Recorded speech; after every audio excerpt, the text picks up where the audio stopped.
Okay, folks, how we doing? This is Who Did You Boycott Today? Thank you for popping in for the broadcast. I just thought I'd take a little break from my other work and pop on here and say a few words. I try to keep an eye on my space. It's been taken down or went down on its own at least 2 or 3 times today.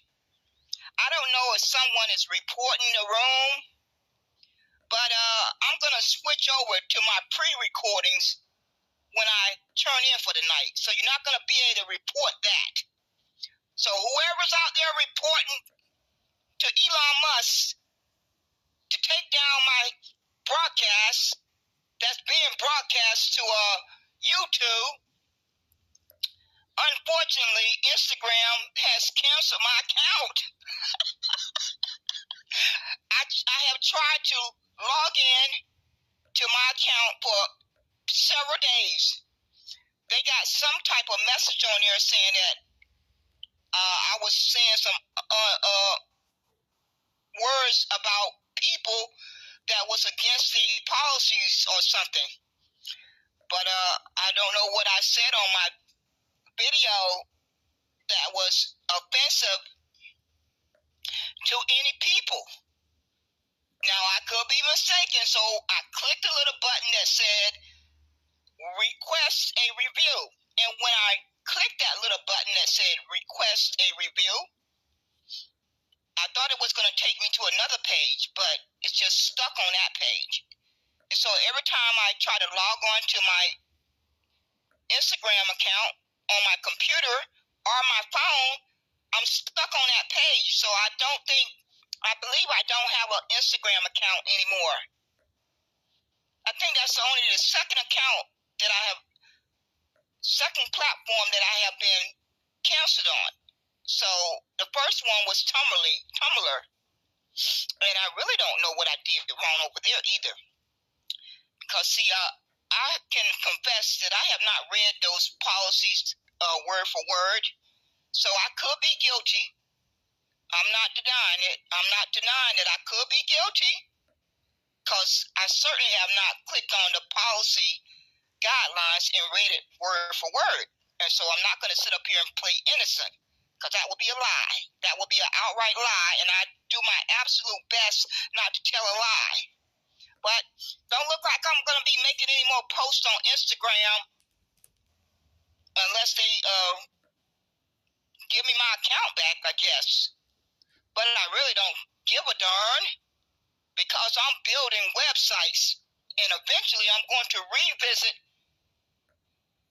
If I keep my health intact and I get my financial security better in shape, I'm more than likely going to revisit getting an app built. If I'm still clicking at my highest peak, I'm 62. So I may be too old to take on that project. But I had started it back in let's see, when was it? It was around 2022. Yeah. In 2022, I had made a contract with an individual to build an app for me. Well, the person and I, we talked on the phone, and we were going over everything, and things weren't moving that too fast. Before I knew it, 3 months had passed, and nothing was ready to go online. So I had made a decision to request my refund, and I had to take a loss of half of that refund, that down payment. But I'm gonna give it some serious thought to revisit finding someone that I can trust to build a app, or I may have to try to learn how to do it myself. It may not be impossible. I don't mind a challenge, so I may just, if I find enough time, maybe I can figure out how to do it myself. Who knows? Nothing is impossible. But in the meantime, I'm in the process of building my own website so I can monetize them while I'm asleep. I believe in monetizing my precious time. And maybe about 6 months to a year, they're going to be put on automatic. I'm just going to have to check in and check on them every once in a while, and they're going to manage them or hire somebody to manage them. But whatever decision I make, it'll be my own personal website, and I'll be able to put whatever content that I want, unless they tell me differently. And I've also had a backup plan. I've already started investing in fan base. And I invest in Monetize.com. That's a Caucasian platform. So I'm gonna balance it out. I wanna give myself a 50-50 chance to get a return. So I have taken upon myself to invest in Monetize.com, and I have taken upon myself to invest in fan base. And I'm also invested in a co-op. So if the Caucasians platform do not allow me to put up my content, I'm just going to have to keep searching. They need to be boycotted anyway. It's not no sweat off of me, really, because I've only really been consistently using these slave plantations since 2022, even though I set up my account somewhere back in 2012.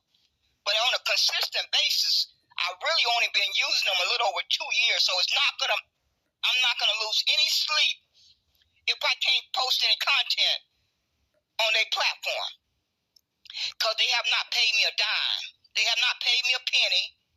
Twitter has not paid me a penny. Instagram has not paid me a penny. YouTube has not paid me a penny.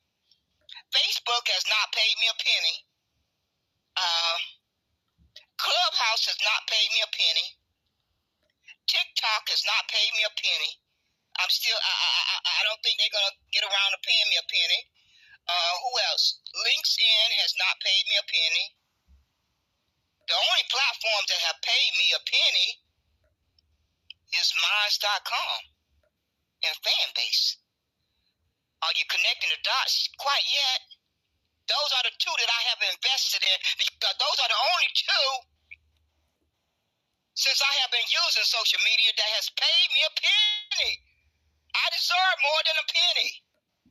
I know I deserve more than a penny. My time off of my life is worth more than a penny.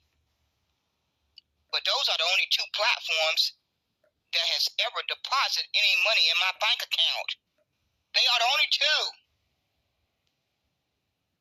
And I look forward to the day when Negroes and brown and dark brown skinned human beings boycott these slave plantations and watch them change their tune. Most of us got a real-time look at how fast pressure and consequences bring results. The port workers went on strike, and they didn't have to stay on strike more than 3 days before the corporations came to the table and negotiated. They came to that table really fast. That's probably in record time. Those dock workers went on strike, and they went on strike 1 day, they went on strike the 2nd day, and they didn't even complete the 3rd day. And those corporations came to the table ready to negotiate to get those workers back to work. So, as you can tell, I'm working overtime to transfer my content off of these slave plantations. I'm working overtime to transfer my content off of these slave plantations. Every Negro and every brown and dark brown skinned person should be pooling their money together, whatever they need to do to build their own app, so that your enemy can come to you like they do for the Super Bowl. Folks have to pay big money to advertise during the Super Bowl. Well, the Negroes And brown and dark brown skinned human beings should be putting on their thinking caps and figuring out how to get an app built so those enemies and oppressors can come to you if they want you to see their advertisement. If they want you to see their content, make them come to you. Make them come to you. And see how fast things turn around. See how fast things turn around. If folks who have all that talent to make music, build your own platform, even if it's just a website. But I pray for those persons who have all of that talent to sing and make music, and then the enemy makes all the profit. But I hope and pray that folks are putting on their thinking caps and figuring out another route to go, because you have the gift. God gave you the gift and the talent. You should hopefully be able to figure out how to find a platform that you can promote your talent and skill and cut them out of it. Just cut them out of it. Just downright cut them out of it. I've always had this mindset because unfortunately, I grew up in a household where my mother was an entrepreneur, thinking mind person. Me and my brothers and sisters, we started being entrepreneurs at 9, 10, and 11 years old. I didn't realize it until I was in 11th grade and had to do a book report. And I'm walking around the darn library and I stumbled upon the word entrepreneur, and I started reading it. I said, lo and behold, me and my sisters and brothers, you tell me we've been an entrepreneur all this time and I didn't even know it. I learned it that day and I never forgot it. And I know that we definitely inherit that from our mother.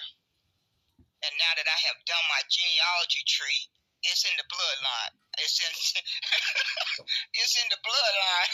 I have already uncovered that in my search.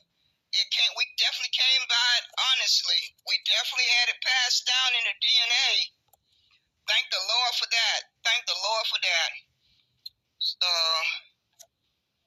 It was passed down in the DNA.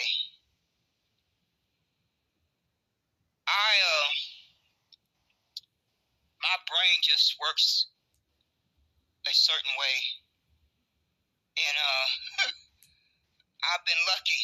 I've been very lucky to always have a frame of mind that I want to be my own boss. I don't like anybody telling me what to do.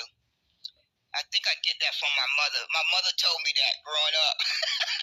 She said my mom was a housekeeper, and she was a really good cook. She was an excellent cook, and she worked at the famous drive-in all-night diner in Fayetteville, North Carolina, called Vic's Drive-In. You had to be a really good cook to get hired there, but she spent most of her time being a housekeeper, and she worked hard, and she took me to work with her. And those Caucasians, they bent over backwards to please her. I got to witness it with my own two eyes. They really went out their way to please her. If I wanted to stay overnight with my mother, they didn't hesitate to have any problem with it. When I had my baby, they let my mother keep my baby under their roof. My mother could get anything she wanted. Them sorry human beings, they showed her the utmost respect. I'm glad they didn't let the devil tell them to disrespect her. It wouldn't have been a pretty day. It would not have been a pretty day.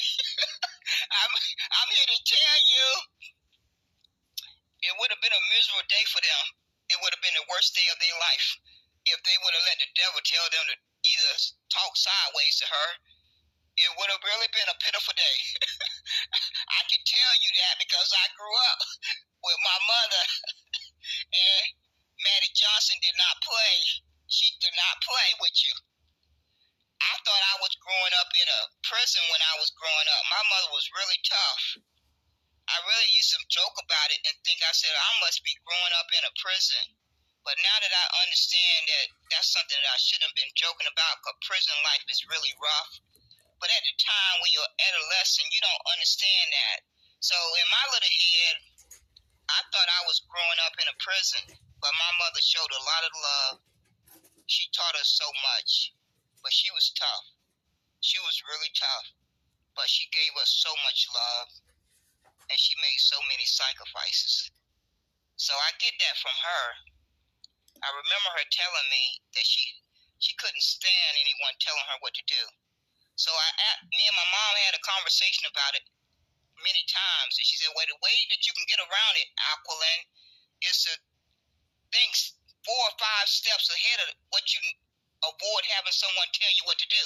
So she explained it to me. She said, if you don't want anyone telling you what to do, then you're going to have to take the initiative to think 4 or 5 steps ahead of that person and do it without being told. And so I learned to do that. And that was what I was able to do in the military. I would have never survived if I would have went in there with the frame of mind that, oh, Aquilin, you're not going to take anyone telling you what to do. So I had to make some adjustments. I just learned how to make sure I stayed 2 or 3 steps ahead of whatever that person was thinking about telling me what to do. And so I didn't have to deal with it.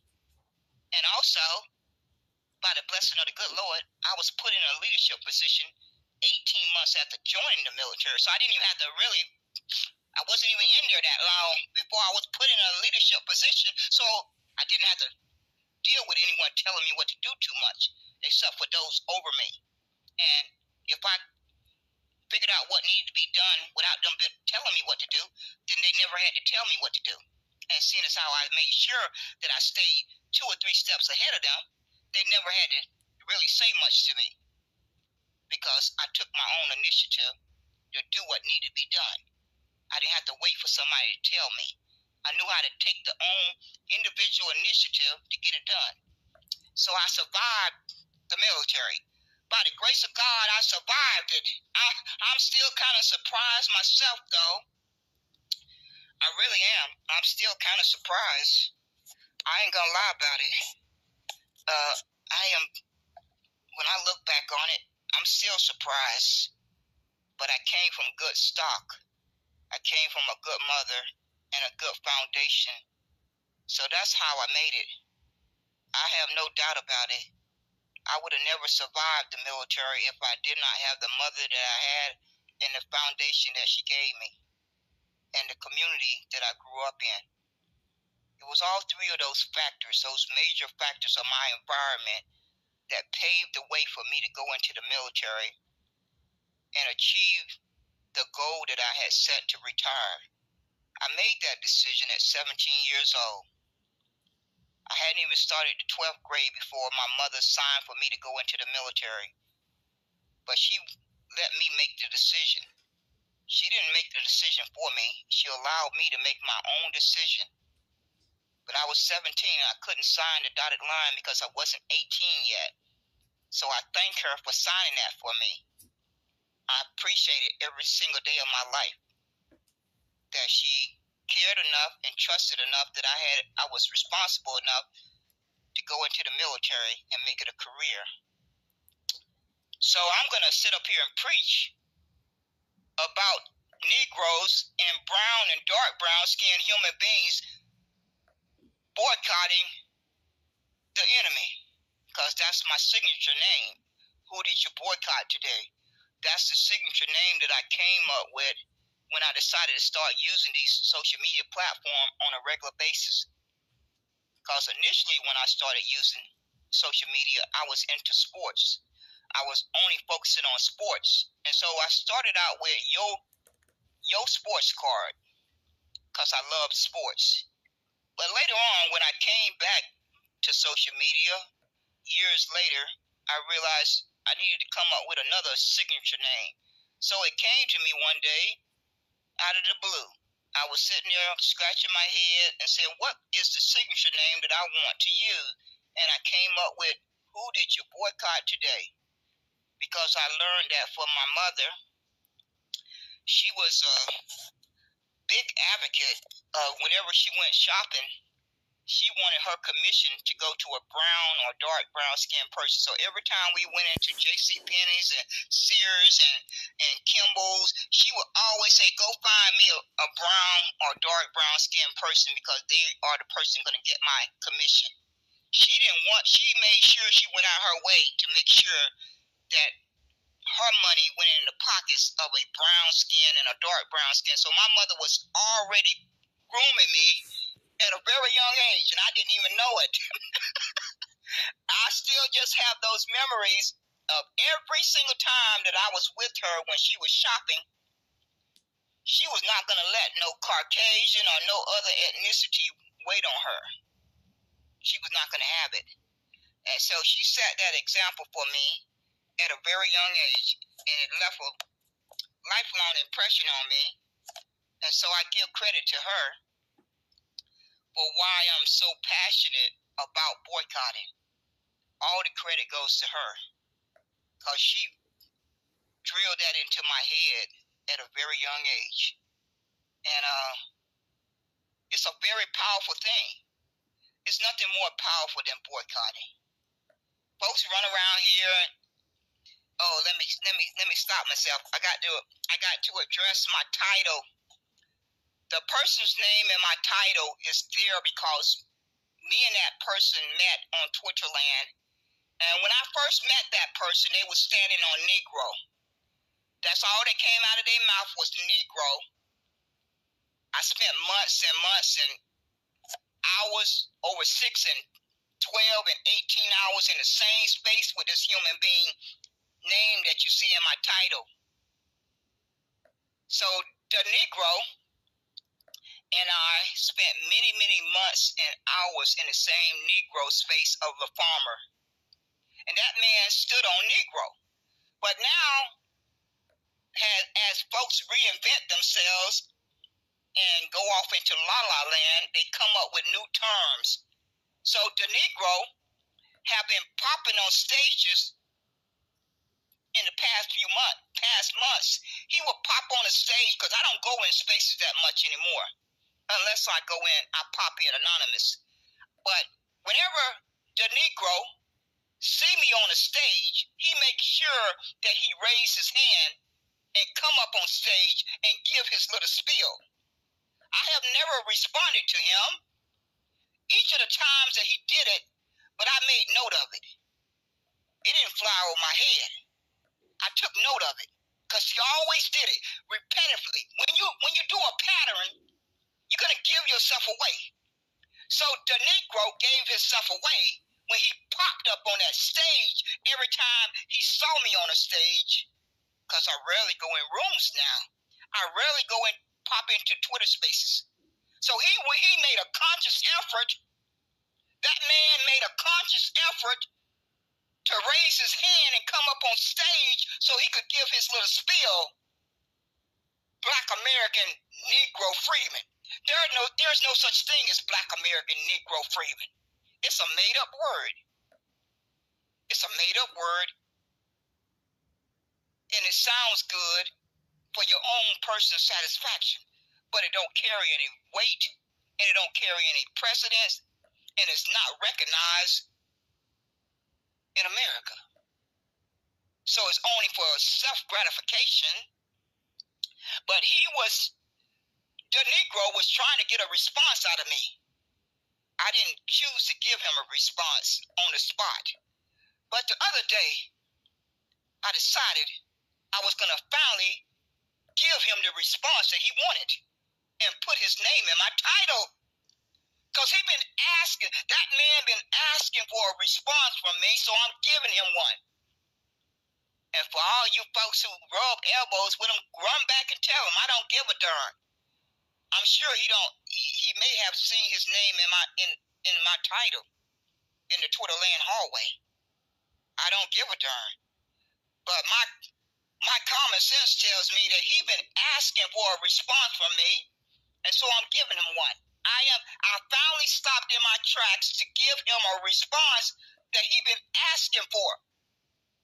Because the Negro and persons like him ain't doing no harm to me. They helping America erase Negro history. They doing a thorough job of that. They're gonna be recorded in history for helping America erase 246 years of Negro slavery. They doing a good job of that. They wake up anytime they feel like it and come up with a new name. Negro Freeman, Freeman Negro, Black American descendants of slaves, FBA, ADOS, Freeman, African American, Black American, Peoplehood. You folks wake up daily, and for months, for well over months, I sat back and listened to you persons wake up and come up with a new name. America don't need your help. The OMB don't need your help. The whole world don't need your help to help erase 246 years. The OMB in America and the whole world been planning this for well over 50 to 100 years. For well over 100 years, they've been planning to erase the bloodline of Negro. Negro slavery, they were so proud of it, they recorded it thoroughly. That's how proud they was of it. But then, later on, they realized it was going to come back to bite them. It was going to come back to haunt them. Somewhere around the 1960 century, 1960, but I think they realized it when they rescinded Special Field Order 15, because Negro was put in that document, and all these line narratives that Freeman is in that document, they are talking about the word freedom. They're not talking about a word called Freeman. They're talking about a word called freedom. But all these lying people who run around here calling themselves freemen swear down that the word freeman is in that Special Field Order 15. That's a lie. Anybody can go read it for themselves. It's a bald-faced lie. But getting back to the Negro is helping America erase 246 years. And everyone who is identified as Black American is helping America erase 246 years. Everyone who is identified as African American is erasing 246 years. Everyone who is identified as freeman is erasing 246 years. Everyone who is identified as ADOS is erasing 246 years. Everyone who's identified as FBA is helping America erase 246 years, because Negro slavery was recorded as Negro slavery, not by any of these other terms. It was recorded. Let's all say it together. Let's all say it together. Negro slavery was recorded as Negro slavery for 246 years. It's locked behind an archive. It's literally locked behind an archive. But America and the OMB and the whole world is busy trying to erase that history and insert Germans as indentured servants as being the ethnicity that built America for 246 years.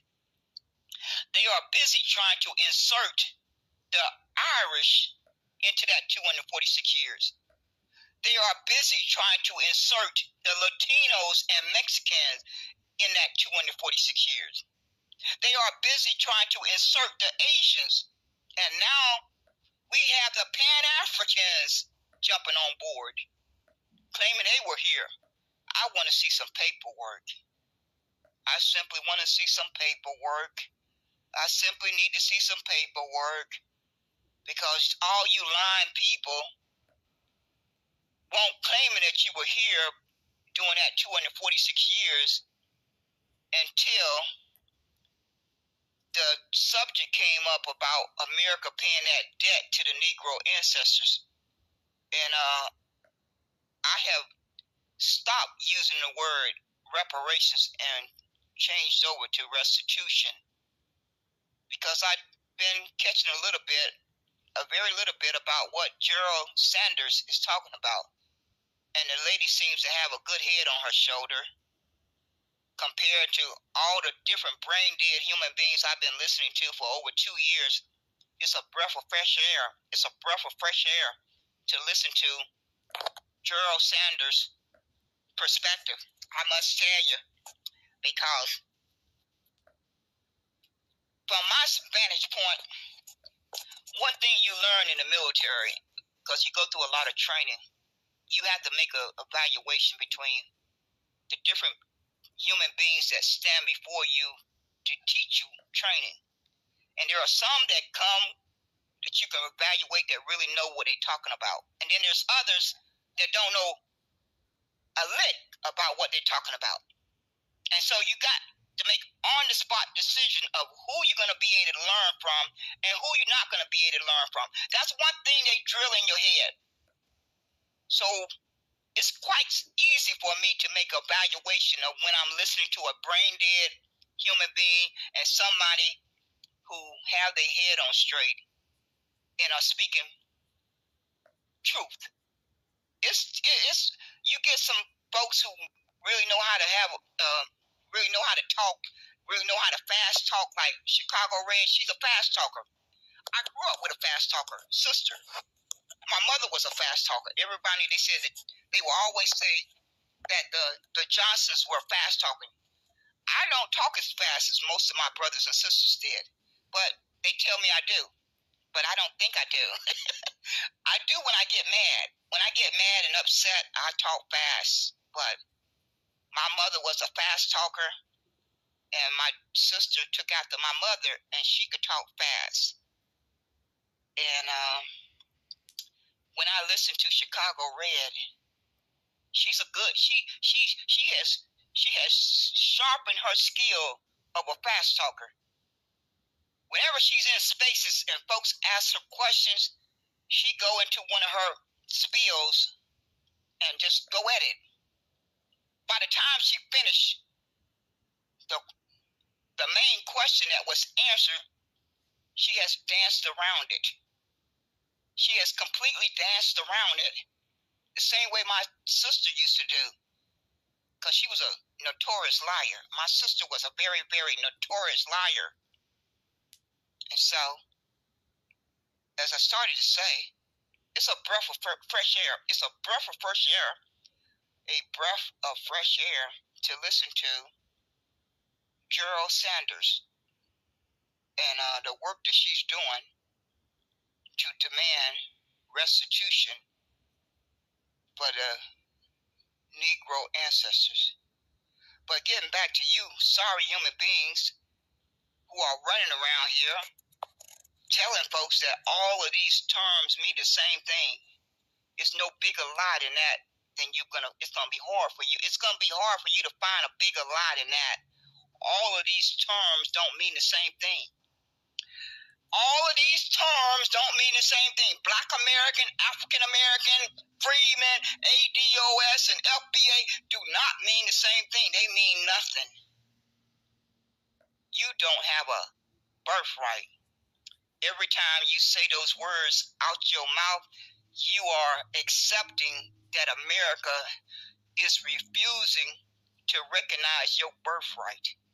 Every time you say the word African American out of your mouth, you are accepting that America has chosen not to recognize your birthright.